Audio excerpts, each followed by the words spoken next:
Tell me about your experience play calling for the first time, the challenges that come with it. Man.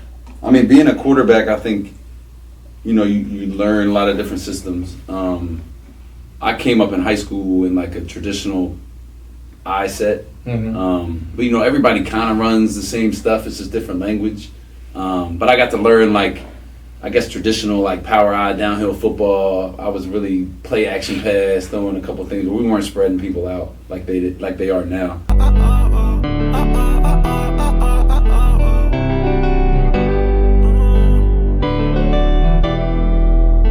Tell you in person, so I decided to write a song. How we doing, ladies and gentlemen? Welcome to another episode of the Makeaway Podcast. My name is Chuck, and I'm here with newly named head coach at Northeast High School, Nick Lincoln.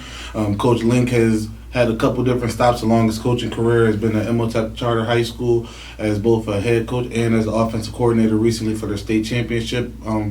Outside of working at Imhotep, he also has been at Delaware Military Academy out in Delaware, and he has been the head coach at Penwood. Those are his most recent stops. He obviously might have a few more that he's going to get into. Appreciate you coming down, Coach. Man, I appreciate you having me, Chuck. I'm excited to be here and kind of just, share the story and journey to where I'm at. Yeah, man. So, obviously, you wasn't always a coach. Tell me about how your story started. What got you around football? How long have you been around it? I mean, starting playing the game was outside, right? Mm-hmm. Like hanging out with friends. I grew up in Virginia, in Harrisonburg, Virginia, where James Madison University is. Mm-hmm. We were always outside till it got dark. My older brother played quarterback in high school, kind of emulated him. He was 7 years older than me. Wanted to be better than him. He pushed me.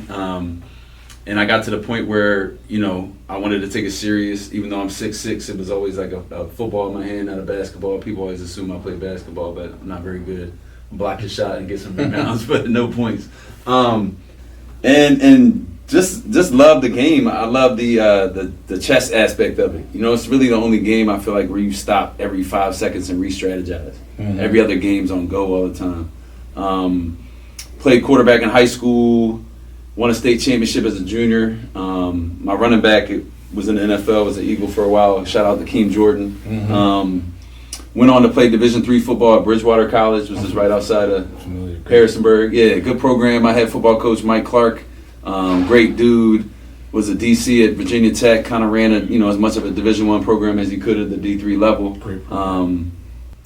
Was a journey, was a backup quarterback most of my college career, which I think made me a better coach. Mm-hmm. Because I was in the playbook. I was leading from the back. I never really got a chance to shine in college, but looking at it now from afar as a coach, I wasn't better than the guy that was playing. But I learned a lot. I'm glad I played college football. Sometimes getting into college coaching, I always consider where my life trajectory would have been if I'd have gone to a bigger school and just student assistant coach. Because there's always a dream and goal to go to and elevate to another level, but it just didn't occur at this time yet. I'm sure things down the line could change. Went to Virginia, outside of Richmond, Virginia, Hanover County at Atlee High School. JV head coach, coach quarterbacks, installed the pass game. Went 2 years there. Then I went abroad and taught in Honduras for a year. They only had football, not football. How was that? It was cool. International school, extremely wealthy kids in an extremely poor country. So they had some privileges I'm not privy to. They had drivers and bodyguards and legit had a kid kidnapped, that type of situation. And Honduras is one of the poorest countries in this hemisphere to Haiti. And so just really understanding the blessings we have in this country and missed football a lot. It's probably the only year I didn't have football my whole life since 6. Wanted to come to Philly, wanted to come to an inner city. Grew up, like I said, in the country, wanted to teach and coach in the city. Actually flew up here to Philly to a job fair, got hired at Kensington High School originally. And then the superintendent froze hiring. So I'm like, bro, I want to coach football. I want to teach. I applied at 3 charter schools: Prep Charter, Boys Latin, and Imhotep. Walked into TEP, met Mama Chris, amazing lady who started the school. She hired me on the spot as a teacher, and then Coach Mark Wilson, who started the program with Coach Troy Gore and a number of other coaches and firefighters in the area, they were leaving the camp at Lehigh. So, Coach Mama Chris grabbed up Coach Mark, was like, hey, this young guy wants to coach football. Coach Mark's like, man, here's the playbook. We were outside in 2 weeks. So I'm like, shoot, all right. I learned. I'm a quarterback, so I love the aspect of it. Showed up the first day of practice. I already know their offense, right? They obviously know I'm not from the city. And really just built relationships off like knowledge first, and just really like being consistent, being in the school, being a teacher. Love influencing kids. Was at TEP for 2 years with Mark Wilson. Coach Crosby took it over in 2012. Hired me as the offensive coordinator. Was blessed to be there with that staff and that group, because I think that group of men is really like all over the city right now, if I'm being honest. That group of staff that we had at TEP. Amazing staff. I remember. Crazy. Went to states in 2013, lost to South Fayette. We were 50-point favorites and lost by 50. Learned a lot in that situation. Left MOTEP and became the head coach at Penwood. At the time, Penwood was 2-38. In my first year head coaching, I lost every game I coached. Learning experience, tough year, but really like pushed me, made me hungry, the grind. Got a weight room in there over year one. Got Rap Curry, shout out, RIP, my guy. Gave me my first job, love that man. We invested in the weight room and really saw the program skyrocket. A lot of other things off the field too, but by my third year, we made playoffs for the first time in since Sean Oakman, I think 15, 20 years. Oh my God. And then after I left to go back to TEP, they kept winning. And that's really like culture, right? It's a blueprint and foundation to changing a program. Was blessed to go back to MOTEP in 2017, head coach there for 17, 18, and 19. Coach Taki Smith, Hasheem Young, Omar Spates, the number of guys that are killing it right now in college football, and Taki just got drafted by Tampa Bay. Got to be around a lot of great coaches that are still there. Left in 2020, right before the pandemic, had this super plan to hit up 8 Division I programs in the spring. I'd always been teaching, so I'd never been able to really hit the road. Pandemic hits, made it to Georgia Tech, and that was about it.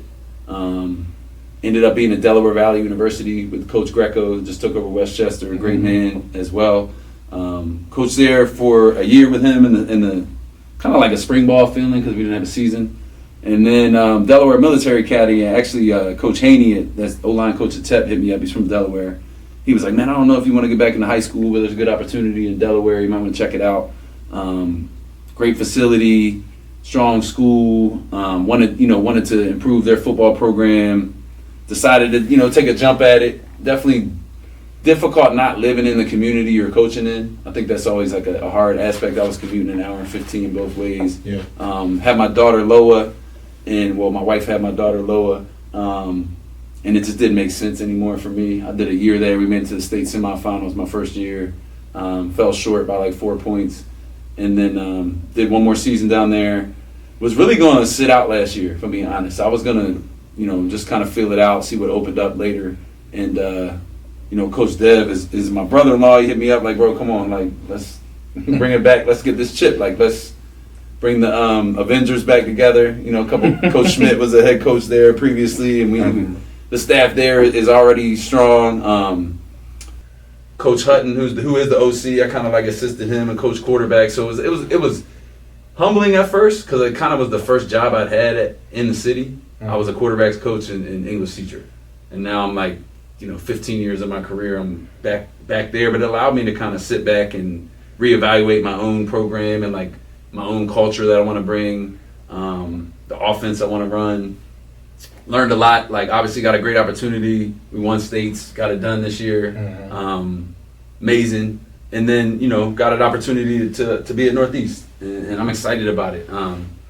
Biggest high school in Philadelphia, third biggest high school in Pennsylvania. 3,000 kids. Yeah, 3,500 kids. I'm joking, I'm going to learn 12 languages, so I'm going to have an international team. That's really the school is as diverse as they come.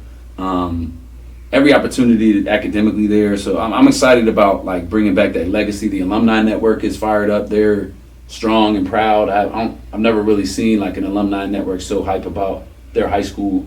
And we're gonna keep working and grinding. Like, it's gonna be a process, but I'm excited about it. The kids there are hyped up. We've been working to get it done.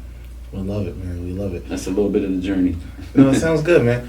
One good thing that I noticed was while you were at when you got to Northeast, the biggest thing that you said was that like the people in the area were excited, the kids were excited, and you were excited. I feel like a lot of times people view coaching as just a job or just work or it's what I do and it's all I know how to do. But it's not. But you still have to look at it like it's a game. Right. It's a sport. It's like if you're not gonna like enjoy what you're doing, if you don't love what you're doing, you're not gonna be able to put in the time that you need to put in to be able to do what you For sure. Coaching's a lifestyle, right? Like, it's also therapy for me and the kids, right? Like, I've taught a long time. I enjoy working with kids. Teaching's a little bit more of a grind in terms of like lesson planning. Obviously, you put in the same work for football, but I truly, like, on a long day's work, you go out to the practice field. By the time practice is over, I'm in a better mood. I'm excited. You got a captive audience. The kids want to be there. And then just really like the impact and influence you get to make on young people is just tremendous. Like, I think football coaches don't get enough credit. Mm-hmm. Coaches in general, but the football coaches across the city, like, not even just high school, like the youth coaches, right? They're not getting paid like that. Like, you're not getting paid. It's not, if you add up how much money a stipend a high school coach gets and the hours they put in, it's probably like 50 cents an hour, right? But like, you get rewarded in seeing, young men like grow into men and change and become members of the community. I always say like as big as it is to see like Taki Smith drafted the last draft, it was like even more rewarding to see him as a father, see him taking his daughter around and just being like a strong father and member of the community, to saying like, I want to pour back into my community in West Philly, like my middle school I went to. Like, that's really the impact.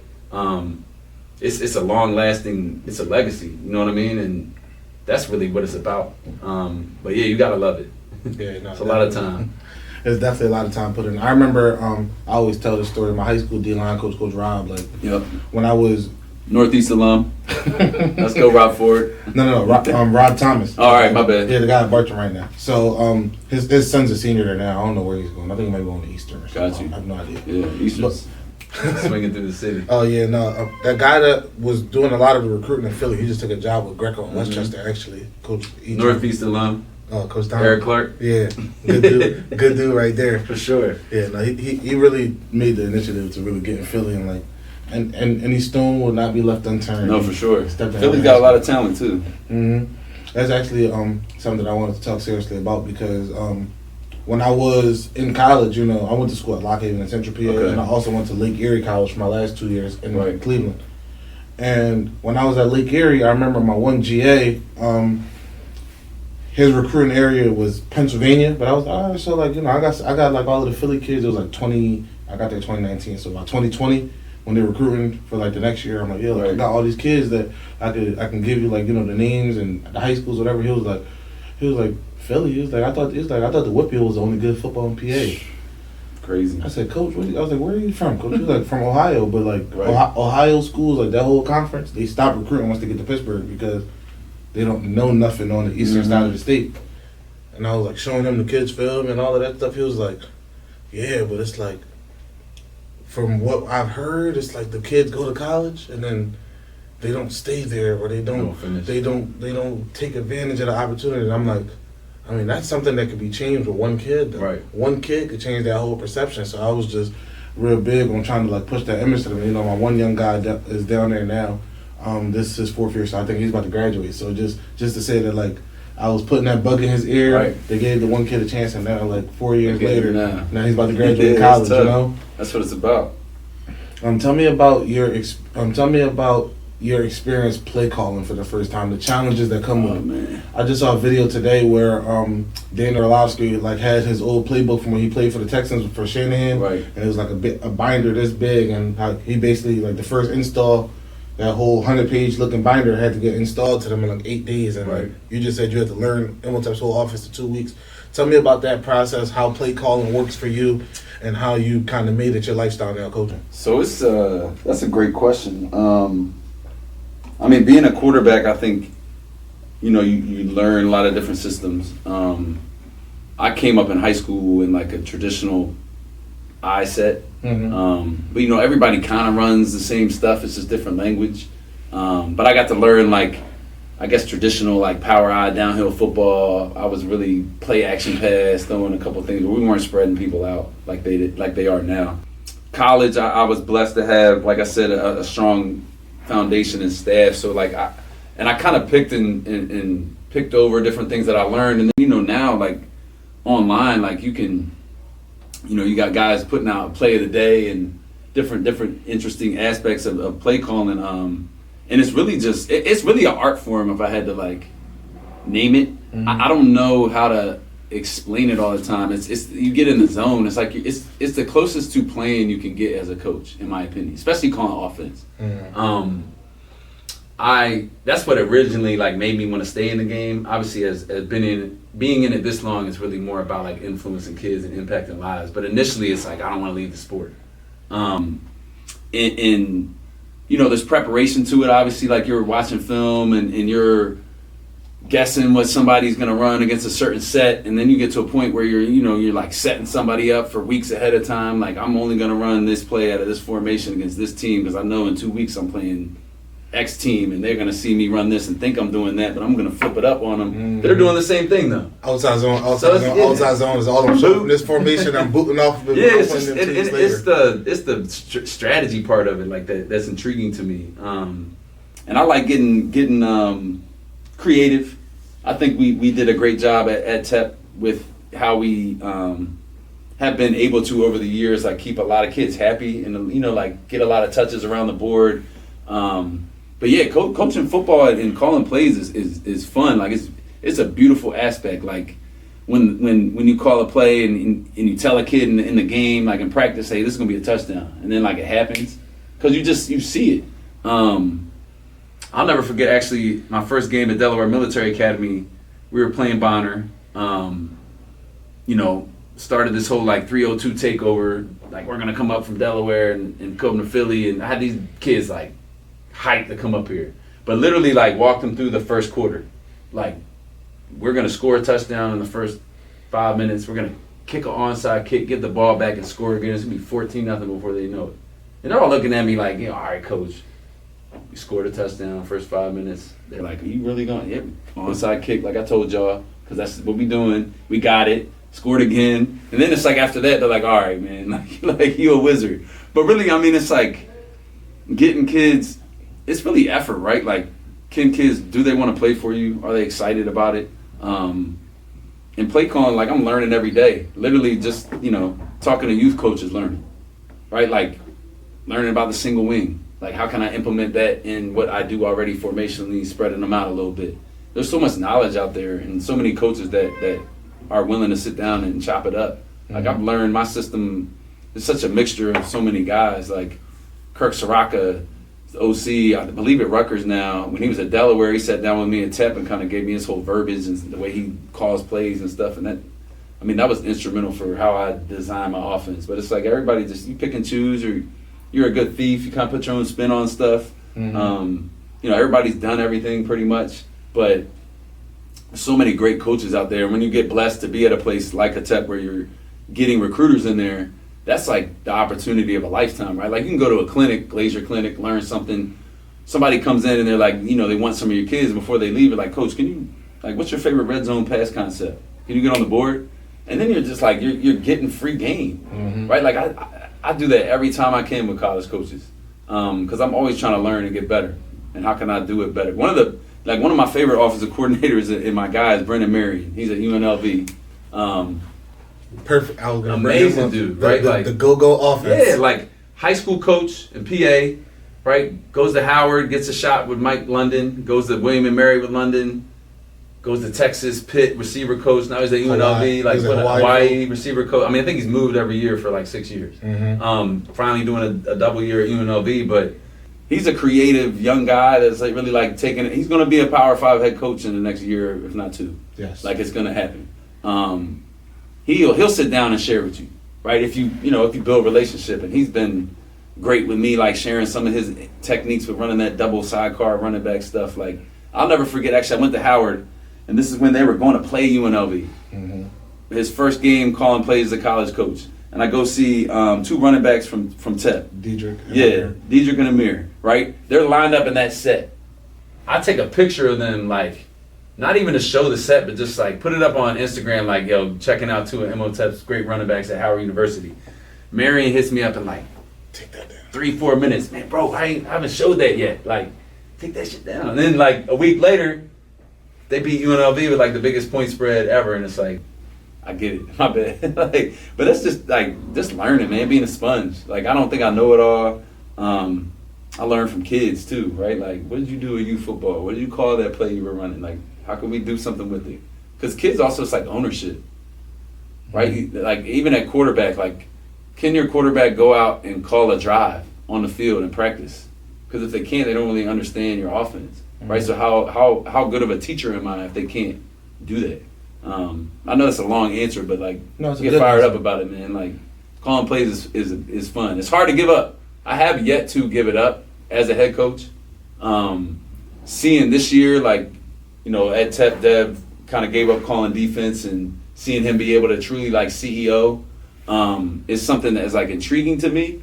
But it's also like, I don't know yet. Like, it's too much.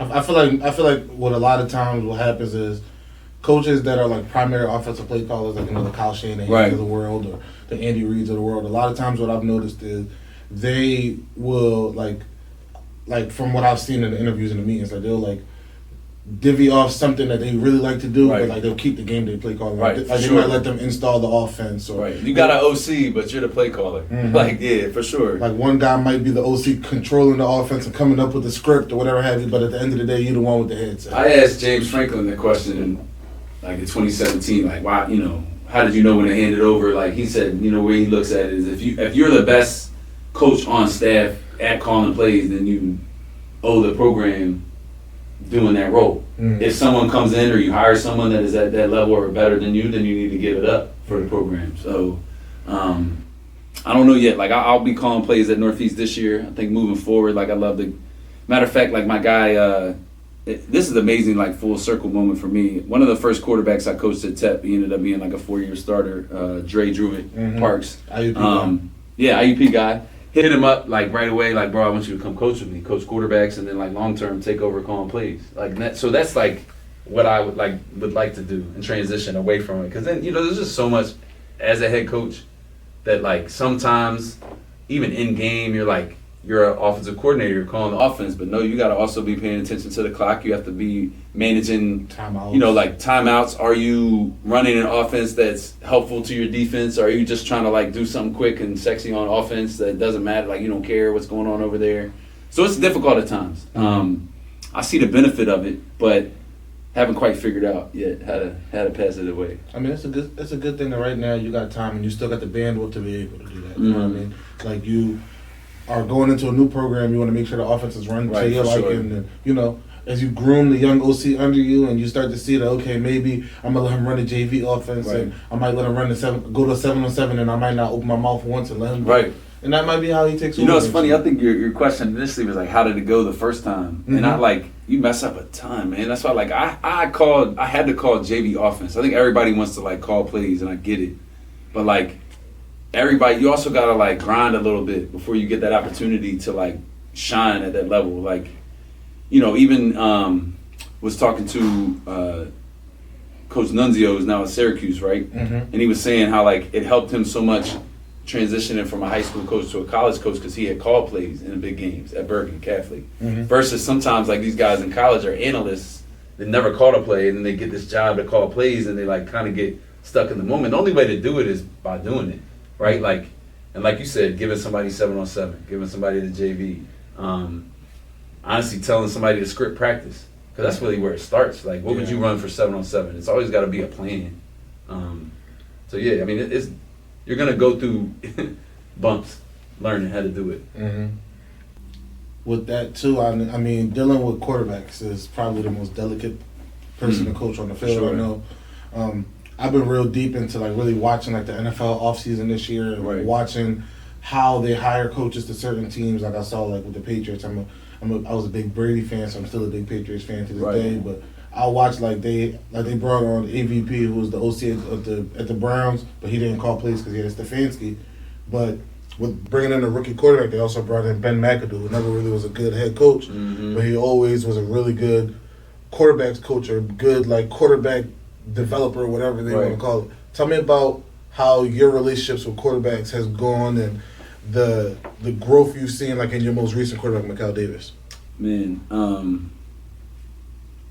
I think it's the hardest position to play in football. Maybe in any sport. I just think you have so much control and also criticism, right? They can change the play, but they're also they might, an average fan might not notice that somebody else messed up, but since the quarterback always has the football in their hand, it's his fault. There's a lot of way more mental side of it than physical, and it's also emotions, right? I remember my college coach was always like, man, I don't want you to be right man. You got to be even keel, cool as a fan. I just remember him saying I don't want you doing the rah stuff. Be a leader, be in the huddle. And I think coaching quarterbacks is such a relationship thing, right?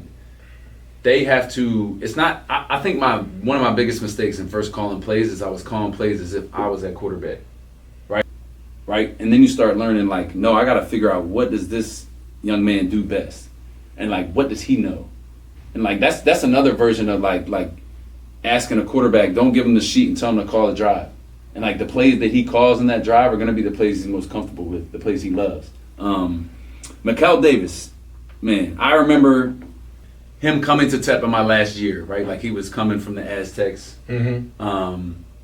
I think there was another quarterback coming in. That was the year I left, so I didn't coach him 9th, 10th, and 11th, but I don't think he was the only quarterback or the one that was handpicked to be the dude. Just loving the program and really having family there and being family as a part of it. I've always watched it, his growth. And seeing him go to I think they went to Pittsburgh Central Catholic his freshman year, his first game of high school football. I think he got sat at halftime, and Ramir Stewart came in a wildcat and ended up winning the game.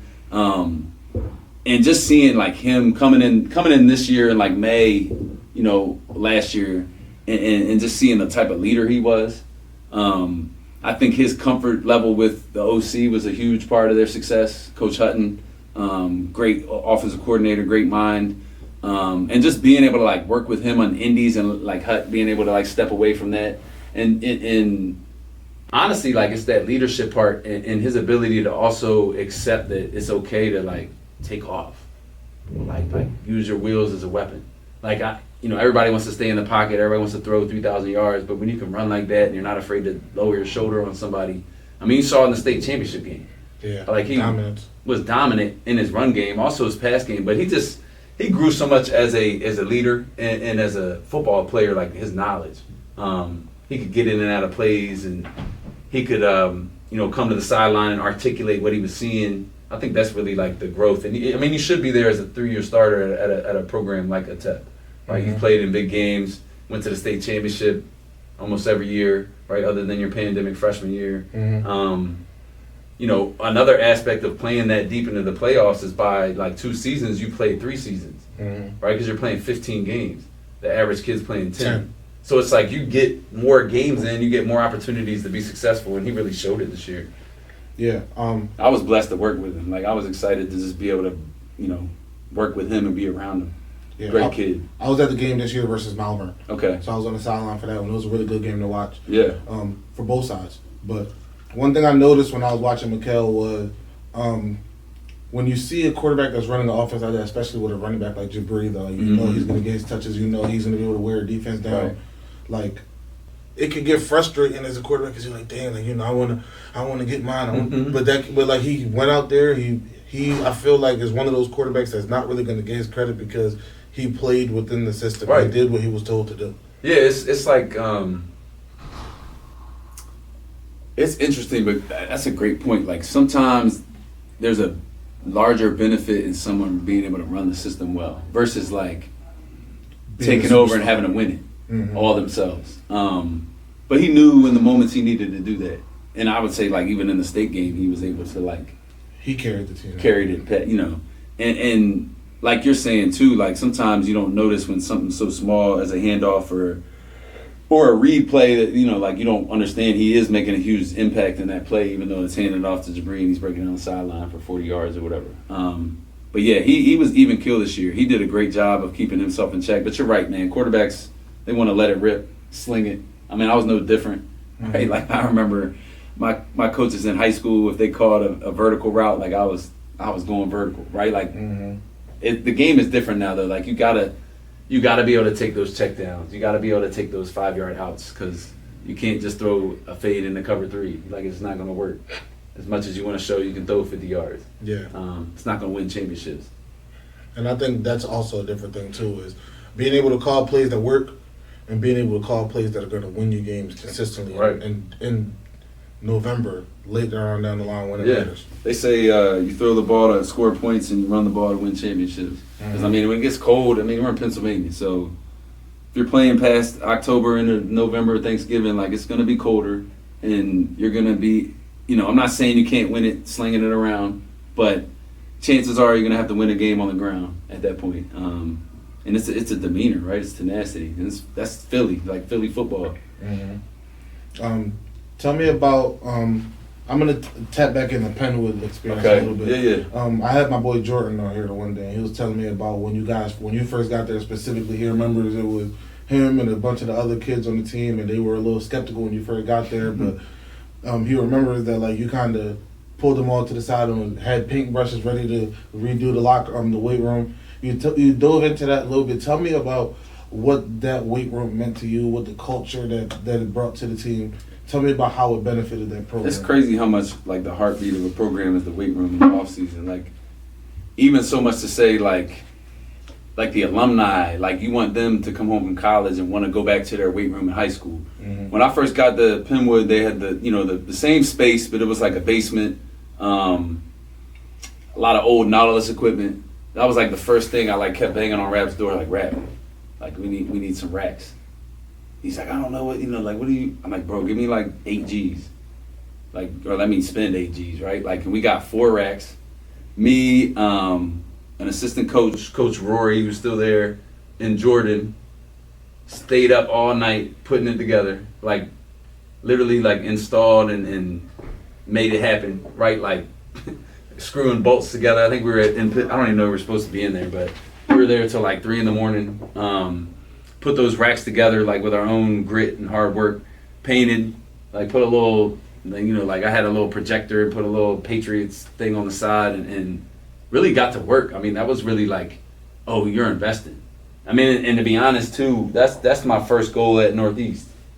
Northeast has a large space, but it's the same weight room probably since 1960. They've done a great job with it. I think Deion Barnes and Phil Gormley and Troy Gore and all those guys that were there like had that weight room rolling, but they don't have any like real racks and state of the art equipment.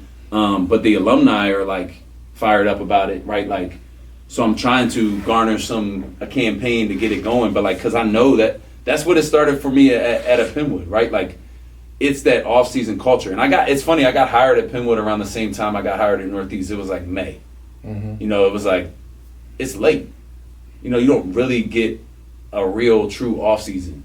Even at Northeast right now, like we're rolling right now, but it's like I missed January to May. Yeah. It's 5 months. And you really establish your culture in the weight room, like because it's hard, right? Like football, you get 10 guaranteed games, right? But you're lifting all year. Like, how do you keep a kid engaged in like February?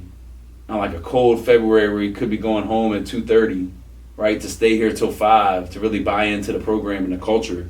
And it's really like what do you do in that weight room? How do you I think for them and him even saying that, it's like ownership, right? Like it's not my program, it's our program. And at the end of the day too, it's not even our program, it's Northeast or it's Imhotep or it's Penwood. Like it's bigger, it's going to be there after we're all gone. It's been here before us, and that's really, you're really like stewarding it. And I think it's always big too is like alumni. That was another thing at like Penwood. I was like, I had to get in touch with Sean Oakman.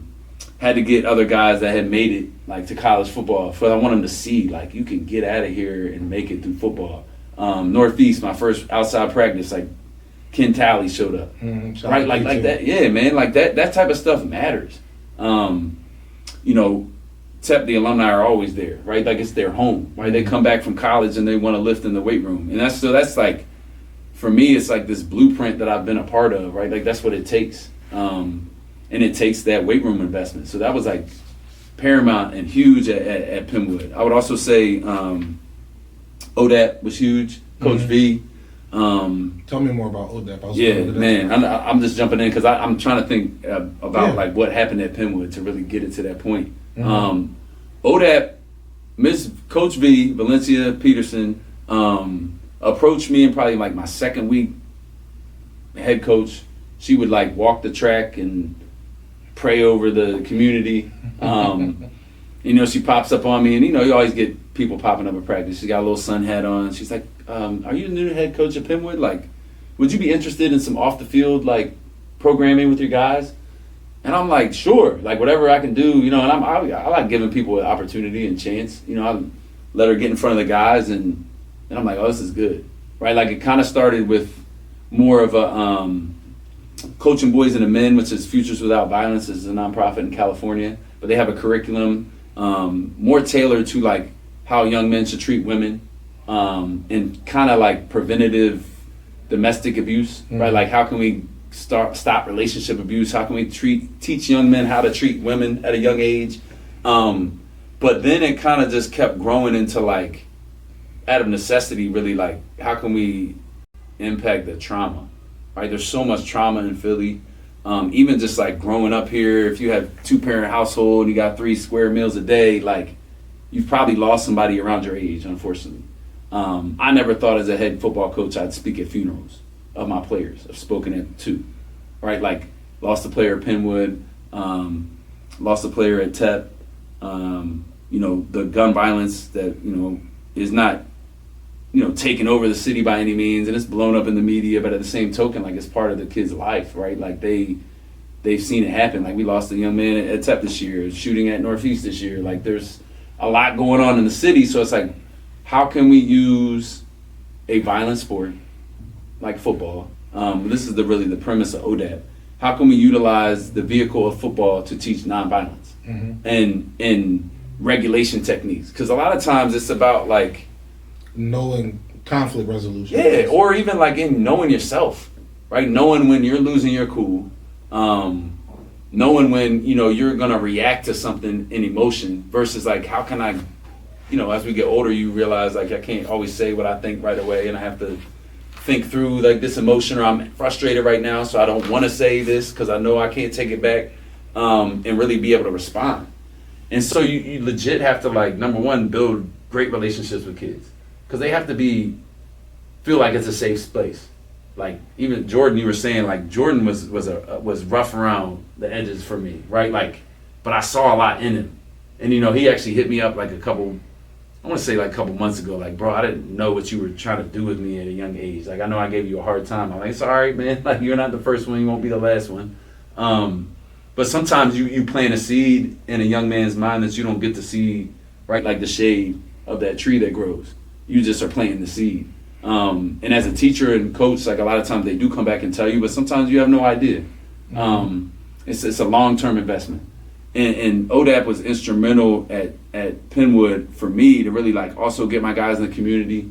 I think we built like 2 playgrounds in that awesome. Community. We went to Chosen 300 and served meals at homeless shelters and just like using the platform, right? Because it's a platform of influence. That's awesome. I really feel like being connected in the community is one of the biggest things that you can do as a football coach, as a football team, as a football program, because at the end of the day, those people that you impact in that community, like it's gonna transcend past time. The impact is gonna have. Like I remember when we were in college, we had the local like daycare that we used to go to, and we used to like read to the kids that were heavy. Guess what? Come football season, their moms and their dads used to bring them to our games. That's the difference, man. That's what people don't get. It's a community, and you need everybody invested. Literally, like my old director of admissions, I didn't even know it was her. We had a little event with like the local, I think it was like a local preschool or something like that. And this one little kid was gravitating to me. We were chopping it up and all of that. And I start I told my coach I needed a summer job because D2 we didn't have no. Right. Yeah. I gotta find a way to make money while I'm up at school trying to work out. Cause come back home, by that point my high school head coach was gone, so I didn't have a place to work out when I was home. Didn't have money for a gym membership, so I just worked out up at school. I know that gym's free. Right. So I'm up there, and my coach was like, "All right, well I'll send some emails out. Whoever emails me back says they got a job for you." The admissions lady was like, "Yeah, I'll take him, no problem." Right. I go in there, she was like, "But tell him he can't start until he comes into my office first and comes talk to me." I was like, "Interview? All right, cool." I go in there. She flips around the picture on her desk. It's like the picture I took with the young boy at that event. And it was like, "Yeah, man." She was like, "Jackson told me that he wants to play football now because he met Mr. Check at the event." I was like, "Damn, man." It's that law of attraction, right? Like, you get what you put in. Like, the energy you give out to the world comes back, and it might not be how you expect it to. But yeah, like, I feel like if you're a good person and you treat people right, like, people will also look out for you. Like, not everybody, but in the long run, that's what I've found in my life. Like, I try to do people right, and they end up coming back around and returning the favor at some point. Good. Tell me about the mirrors between coach and the fatherhood. Obviously, you said you're a father. Yeah, man. Multiple times, different generation. You got 10, 11-year-olds, and then you got a young one now. Yeah. I think it's important, right, for players to see you as a father, right, to see me more than just a football coach. Because I don't want them to just think you're only a football player. I think one of the hardest times as a football player is when you can't play anymore, especially if football is your only, like I spoke on earlier, is your form of therapy. Then, like, what do you do when you lose it? Or if your identity is only as a football player. So being a father, it's difficult, right, because you're sacrificing time with your family. There's no way around it. I'm not going home from school right away as a teacher. I'm not home right away at 5 o'clock. I'm, popping out Saturdays to a youth football game or something. But also there's a huge benefit in having like 50 or 60 older brother, uncles for your kids. For your kids to get to run around the field and know they're in a safe space and everybody's gonna look out for them. And I just think there's so much you can learn from the sport itself, right? Like, you can list them forever, like the perseverance, the resilience, the going through adversity, discipline, determination. Like, I want my children to be around that. And then I also want to model what being a good father looks like. So, like, my kids are at practice, not always on the sideline, but, my son's old enough now to be like the ball boy and stuff like that. He loves doing it. He's a little conflicted this year. He knows, I got to play Imhotep, and that's been his, like, Philly home. So he's like, "Dad, I don't know what side I'm going to be on." It's like, it's cool, bro. Like, no, it's all love. But, yeah, like, and then you look at it, like, now I'm to the point where it's like, I want to be the type of coach that I want for my son. Right? Like, I want to coach my players the way that I hope my son is coached. And it's funny, as a coach, I sit back, and he started playing, like, rec sports, and it's, I'm quiet, man. Like, I don't want to get up in the coach's situation. I try to let them coach, and I'll talk to him a little bit on the side, but it's really more about, like, effort. Like, it's never about, like, scheme or technique necessarily. And I always say, like, if he wants to play quarterback, like my oldest, like, I would love to train him, but I'm like, you got to come ask me for it. Like, one day you got to be like, "Dad, come train me." Like, he'll do little things, but I'm like, you got to want it. He plays baseball, basketball. And then, like, my youngest, she's super young, right? Like, but her mom's a dance instructor. I got to shout out my wife, Jasmine Yane, for supporting me the way that she does. Because you can't do it without a strong foundation at home. Because, like I said, like, it's a lot of hours. And even for me to, like, I was an assistant coach this year. Obviously, it's not as strenuous. For me to, like, take on Northeast, I had to have that conversation again with my wife. Like, it's going to be a little different. I'm also, like, taking over a program that needs, like, a bit of juice, right? Like, it's kind of, I don't want to say it was slipping because they were still, like, 8-4 last year. Yeah. But I think that the standard that Northeast feels like it should be at is winning a public league championship, being in the city championship every year. For sure. So yeah, like, I couldn't do it without her. And then just to, like, win or lose, right? Like, you always are the same father, and your kids are always gonna love you, right? Like, it's that like, the sun's always gonna rise tomorrow. My kids are still gonna be there. Like, I'm gonna be making breakfast, losing a state championship or winning one. Like, it doesn't matter. But yeah, it's a beautiful journey being a father and a coach, man. No, it's critical. My college head coach always told us, my goal for you guys is to walk out of here as a college graduate and to be a good husband, a father, and a mentor. Yeah, man. It's huge. That's what we need in our community. Mm-hmm.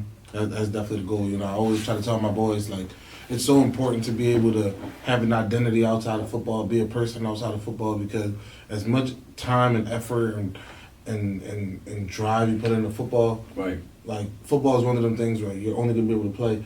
Like, Tom Brady, the best ever, played till 40. Right.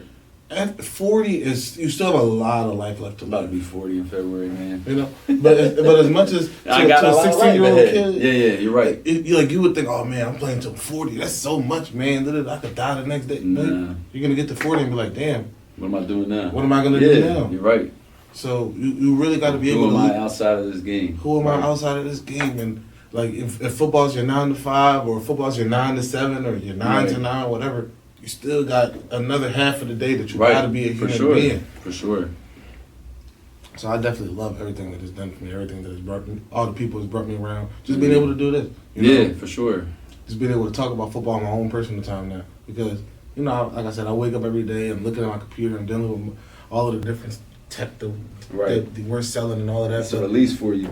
I get to walk out and get to be able to talk about what I read in the article that I wanted to think about. You know what I mean? Right. But tell me about the outlook for next season. Tell me about what's your goals for next year. Tell me about the culture that you're trying to build right now in Northeast. And Right. Right now, the catchphrase for our guys is just earning it. Right. Like they gotta show me. Mm-hmm. And we could talk all day about like what I want to do and culture, and I have that presentation and all that. But at the end of the day, like we got to go out and prove it. Like you got to have a chip on your shoulder. I think it's about like mind, body, soul, culture wise. Like it can't just be about grinding the body. It also has to be about approaching the mind and obviously being a good scholar athlete and brain training and understanding your brain and the aspects that you want to how do you get through adversity? How do you build resilience? And then as part of it too, it's like a brotherhood and love. Like it's about the community. We're going to be a tough, hard-nosed Philly football team. Like that's really the goal in year one, is to build a foundation that's going to be a standard. It's a program, right? Like not a team. I told them today I lined the seniors up in a straight line, shoulder to shoulder, line the juniors and sophomores behind them facing the seniors. And I'm like, yo, like this is your team, talking to the seniors. All these guys looking at you, they're looking at everything you do. I only get these guys one season, but I have a great group of class of 25s.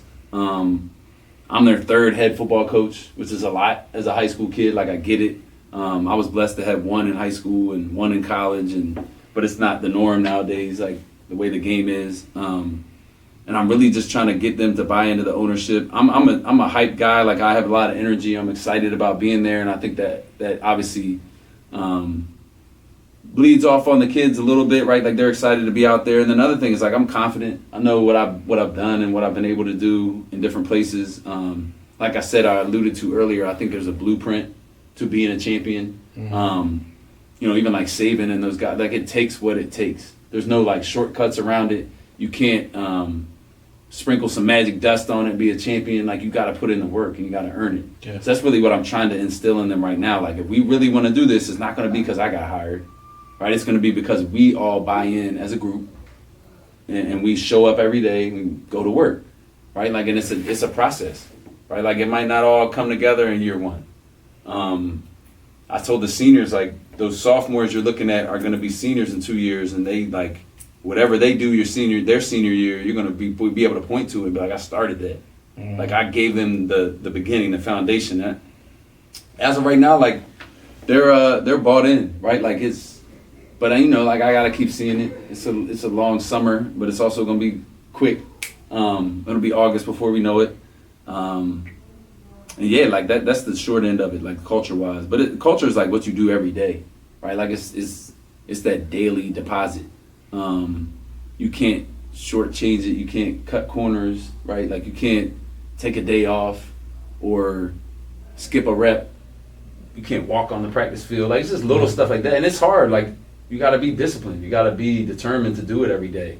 But it pays off, right? Like it pays dividends. So it's just like trying to get them to buy into that long game, because kids now, generation is like the microwave culture. Like everything's quick, everything's handed to me. I want it right now. It doesn't work like that. It doesn't. So it's going to be a long term, but we're going to build it. Love to hear. My last question for you is obviously your goal is to win a state championship with the school. Whether today, tomorrow, next week, next year, 5 years, whatever, your goal is to win a state championship. For sure. Being as though you're in the 6A bracket now, obviously. Last year, I got into a pretty heated debate with a coach from right outside of our district who was upset that no matter how good they are in the regular season, that they have to go up against the what was St. Joe's Prep last year. Now Imhotep moved up, so Imhotep and St. Joe's Prep. And now hopefully Northeast too, being a school that's coming out of the 6A District 12. Tell me about your thoughts on coaches saying, "Oh, this school gets to recruit X, Y, Z, MNOP," versus a school that you got your 3,300 kids, you got to make it work with the kids that's in your community, in your school, whatever, and win a championship like that. There's some aspect of recruiting everywhere. If I'm being real, I agree. It doesn't matter because if you're at a high school in Area A, it's your job to make sure the kids that play Little League in that area want to go to your school. Even at Penwood, one of the biggest transitional aspects there was trying to get kids to come back.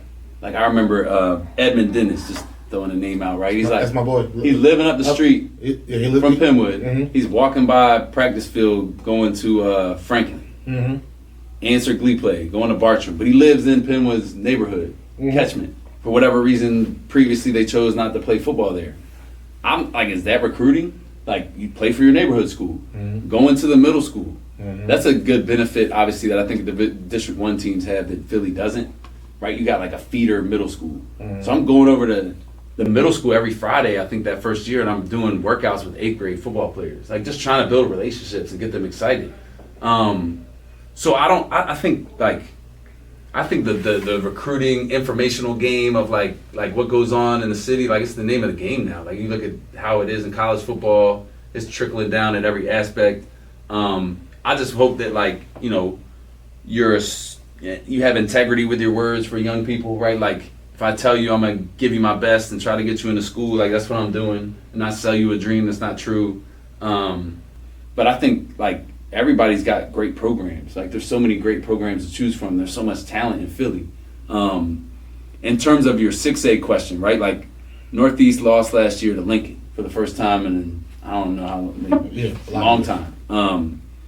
Lost in the regular season and then lost in the championship by a little tighter margin. Always played TEP since they changed the demographics of the layout.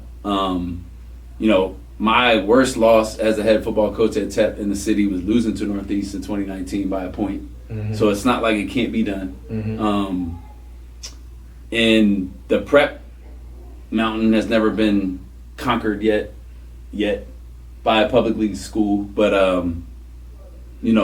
it's gonna happen, right? Nobody's on top forever. People get complacent.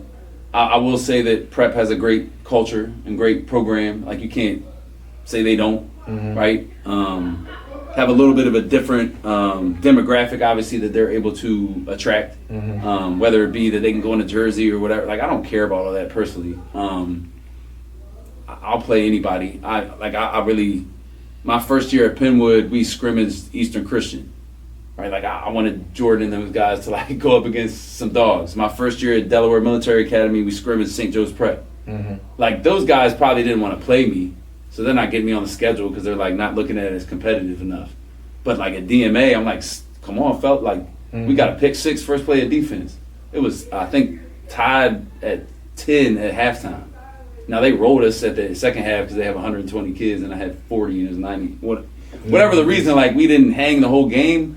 But you gotta show your kids you can do it. Yeah, you gotta play the best. So I'm not, some teams don't want to play in Imhotep, right? They don't want to play at St. Joe's Prep in the regular season, or they're out of league. TEP's trying to find a week 1, week 0 game right now. Somebody needs to line them up, right? And he might lose, right? You might not make it. But I know I'm playing them every year, right? And I'm playing prep every year, hopefully, right? If we're blessed to get there.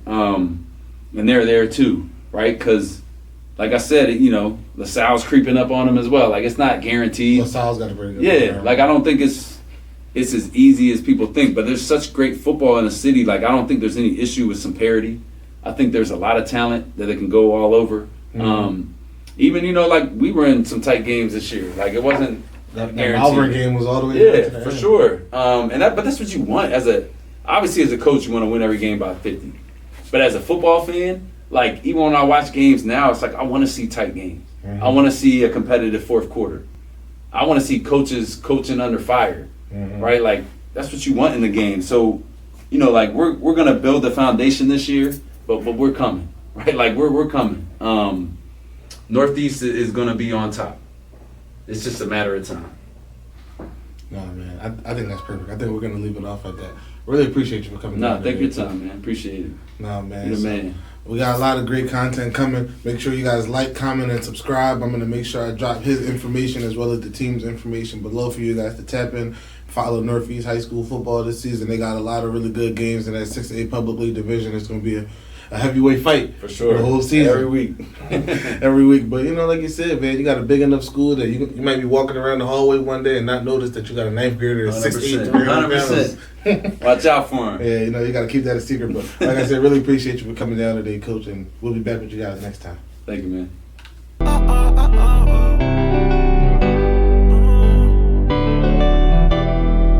I couldn't tell you in person, so I decided to write a song.